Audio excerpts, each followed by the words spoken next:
उनके ऊपर तो कितने रिसर्च हुए हैं पूरा इंग्लैंड में, पूरा पश्चिम में। तो इसलिए वेस्टर्न जो लोग हैं ईसाई धर्म से आए हुए हैं, चाहे वो अलेक्जेंडर कनिंगम हो, रीस डेविड हो, चाहे फिर बुचानन हो जिन्होंने महाबोधि विहार को खुदाई में, बेगलर हो, बहुत से विद्वानों ने जो बुद्ध धर्म को प्रचार प्रसार किया है, उनके योगदान को तो हम याद करते हैं। हम लोगों ने सिलेबस में पढ़ा है। मैं पाली भाषा से एमए किया, 12वीं क्लास से मुझे पाली भाषा पढ़ने को मिला, तो मैं एमए तक के पढ़ाया है।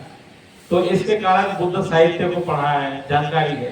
तो इसलिए तो बाबा साहब अम्बेडकर के कॉलेज में औरंगाबाद में पढ़ने से मुझे ये बौद्ध संस्कृति और सारा मालूम हुआ। तो इसके कारण तो हम बुद्ध गया में आए महाबोधि विहार के 6 साल तक हम लोग वहाँ झाड़ू पोछा लगा करके सेवा किया है। 95 से 2001 तक के महाबोधि विहार को जितना अच्छा सौंदर्यीकरण करना है, सजाना है, उसका पेड़ पौधे निकाल करके उसका रिपेयरिंग करवाना है, वो सारा किया है। तो करते करते अभी 25 साल बीच में बीत गया। 25 साल से हम बुद्ध गया में नहीं थे, लेकिन बुद्ध गया के आंदोलन ने, महाबोधि महाविहार के आंदोलन ने, ये आंदोलन में हिमालय के बुद्धिस्ट लोगों ने पहल करने की वजह से हम लोग इसमें आ गए। अगर हिमालयन बुद्धिस्ट लोग नहीं आया होता तो हम इसमें नहीं आते, क्योंकि हमारे यहाँ जो मेनलैंड के लोग हैं बहुत लड़ने झगड़ने में आपस में ही एनर्जी बर्बाद कर रहे हैं, आपस में ही, और ज्यादा से ज्यादा बुद्ध के नाम पे पॉलिटिक्स कर रहे हैं, अंबेडकर के नाम पे पॉलिटिक्स कर रहे हैं, शील समाधि प्रज्ञा के रास्ते में नहीं आ रहे हैं, शील समाधि प्रज्ञा का अभ्यास भी नहीं कर रहे हैं। ज्यादातर पेट भर कैसे खाना मिलेगा, कोई पार्टी में से कैसे फंड मिलेगा, ज्यादातर लूट कांड कहां से होगा, इसी पे ज्यादा ध्यान है।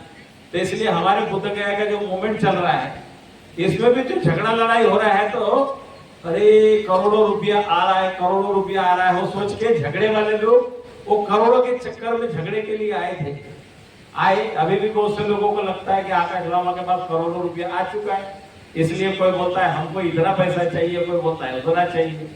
जैसे मुंबई में फिल्म इंडस्ट्री वाले को, फिल्म में काम करने वाले को, वहां गुंडे लोग होते हैं, वो धमकाते हैं इतना खोखा रुपया पहुंचा दो, तो उन्होंने बुद्ध के आंदोलन को भी ऐसे समझ लिया कि इतना माने ठगेंगे।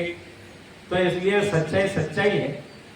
दान का सदुपयोग जो है महाबोधि महाविहार में नहीं हो रहा है, इसलिए सदुपयोग के लिए तथागत बुद्ध की धम्म की शिक्षाओं को ठीक से प्रचारित हो, माने बौद्धों का स्थान है, बौद्धों का हो, इसके लिए हम लोग लगे हुए हैं, ना कि वहां पर पद पाने के लिए। मैं भी महाबोधि विहार का भिक्षु प्रभारी रहा, सुपरिटेंडेंट रहा, और बुद्धिस्ट का पहला सेक्रेटरी रहा। सारे पद तो पार करके 3-3 पद 6 साल तक के वहां पे बैठा रहा। इतना करने के बाद अब कौन सा पद की जरूरत है? महाबोधि विहार का प्रमुख, माने मक्का मदीना का प्रमुख जैसे में बैठ करके रहा है और वॉलेंटियर रहा है। इसलिए उस समय भी मैं कलेक्टर कमिश्नर से भिड़ता था कि वहां का डोनेशन चोरी नहीं होने देगा, तो इसलिए उनसे विरोध होता था। और आज जो हम बात कर रहे हैं तो वही सच्चाई के लिए बात कर रहे हैं, हमें धन संपत्ति से कोई मतलब नहीं, सच्चाई से मतलब है। तो आज जो है ऑल इंडिया बुद्धिस्ट फोरम के अध्यक्ष जम्बू लामा जी को निवेदन किया और उन्होंने बहुत सुंदर से वक्तव्य दिया है। तो ये बहुत से लोगों को ऐसे बहुत जलन होता है। कैसे जलन होता है? कुर्सी पे लामा को बिठाया, तुम थेरवादी भिक्षु है, नीचे बैठा, तो जमीन पर ही तो है, कोई चेयर में बैठा है, कोई जमीन पे आसन पे बैठा है। मूर्ख लोगों की संख्या जो है वो आंखों से देखता है, मन से नहीं देखता है। इसलिए बहुत सा लोग बोलता है अरे एक वो गृहस्थ के नेतृत्व में ये भंते लोग कहां से पीछे पड़ गया। तो हमारे बड़ा भंते जो है बोला है, जो आकाश लामा के पीछे वो पैंट शर्ट पहनने वाले के पीछे ये प्रज्ञाशील ने कौन सा परिपाटी शुरू कर दिया, उसके पीछे पीछे जा रहा है। तो हमने भी बोला कि वानाकारी धम्मपाल जी आया था, वो तो भंते नहीं था, हाँ, देश विदेश से भंते लेके आया भारत में प्रचार के लिए, महाबोधि विहार के महाबोधि के मुक्ति के लिए काम किया। तो उस समय तो भंते लोगों पर मार पीट भी हुआ है, सिर भी फोड़ा है, टांग भी तोड़ा है। हमारे गुरु चंद्रमणि जी जो है उम्र में बहुत छोटे थे, उनका तो टांग तोड़ दिया था। तो बाबा साहब ने कौन से भंते थे?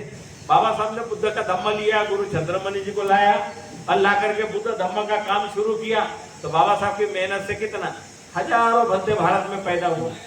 तो इसलिए बोधिसत्व जो भी है, उपासक भी है, कपड़े का फर्क है, तो कपड़ा उतना महत्वपूर्ण नहीं है। कपड़ा पहन लिया कुछ भी और मन शुद्ध नहीं किया, मन अच्छा नहीं किया, तो कपड़े से थोड़ी भिक्खू बन जाएगा, बाल कटाने से थोड़ी भिक्खू बन जाएगा।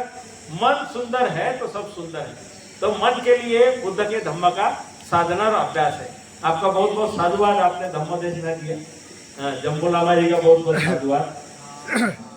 नहीं, हम तो धम्म देशना नहीं था, वो तो ये बहुत इतिहास था। धम्म देशना तो आप ही देंगे। ये तो बहुत इतिहास का बात किया है हमने। ठीक है, चित्त के बारे में भी बोला है आपने, बताया है। बहुत बहुत साधुवाद है। ठीक है।